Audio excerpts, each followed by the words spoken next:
এক মাস পরে বা 2 মাস বা 3 মাস পরে সেই মুদির দোকান মালিক দেখবে যে আমার একজন কর্মচারী দিয়ে হচ্ছে না, তখন সে আরেকজন কর্মচারী নিয়োগ করবে। ফলে কি দাঁড়াচ্ছে? কর্মসংস্থান হচ্ছে এবং সেই কর্মচারী দুইজন বেতন পাবে। তারাও গিয়ে গামছা কিনবে, লুঙ্গি কিনবে, অথবা তার সন্তানের জন্য চিপস কিনবে, অথবা একটা ছোট্ট ফ্রক কিনবে তার মেয়ের জন্য। ফলে লোকাল ইকোনমি আস্তে আস্তে স্ট্রেনদেন হবে, লোকাল ইকোনমি আস্তে আস্তে বড় হবে। একজন নারী যখন সেই টাকাটি পাবেন, উনি যদি একটি মুদির দোকানে গিয়ে সদাই করেন, এরকম ওনার আশেপাশে যারা সেটি পাবেন, আরও যে সকল পরিবার, আরও যে সকল নারী পাবেন, তারা সকলে যখন ওই মুদির দোকানে যাবেন, স্বাভাবিক সেই মুদির দোকানের সেল বাড়বে। সেই মুদির দোকানে যখন একজন কর্মচারী যদি এখন থেকে থাকে, 1 মাস পরে বা 2 মাস বা 3 মাস পরে সেই মুদির দোকান মালিক দেখবে যে আমার একজন কর্মচারী দিয়ে হচ্ছে না, তখন সে আরেকজন কর্মচারী নিয়োগ করবে। ফলে কি দাঁড়াচ্ছে? কর্মসংস্থান হচ্ছে এবং সেই কর্মচারী দুইজন বেতন পাবে।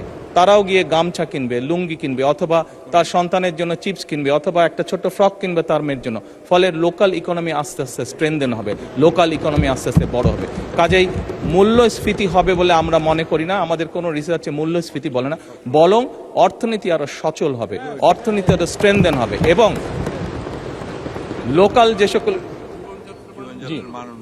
লোকাল যে সকল ইন্ডাস্ট্রি আছে, বাংলাদেশের শতকরা 70 থেকে 80% মানুষ যে সকল প্রোডাক্ট কনজিউম করে, সেগুলো লোকাল ইন্ডাস্ট্রি প্রোডাক্ট কনজিউম করে।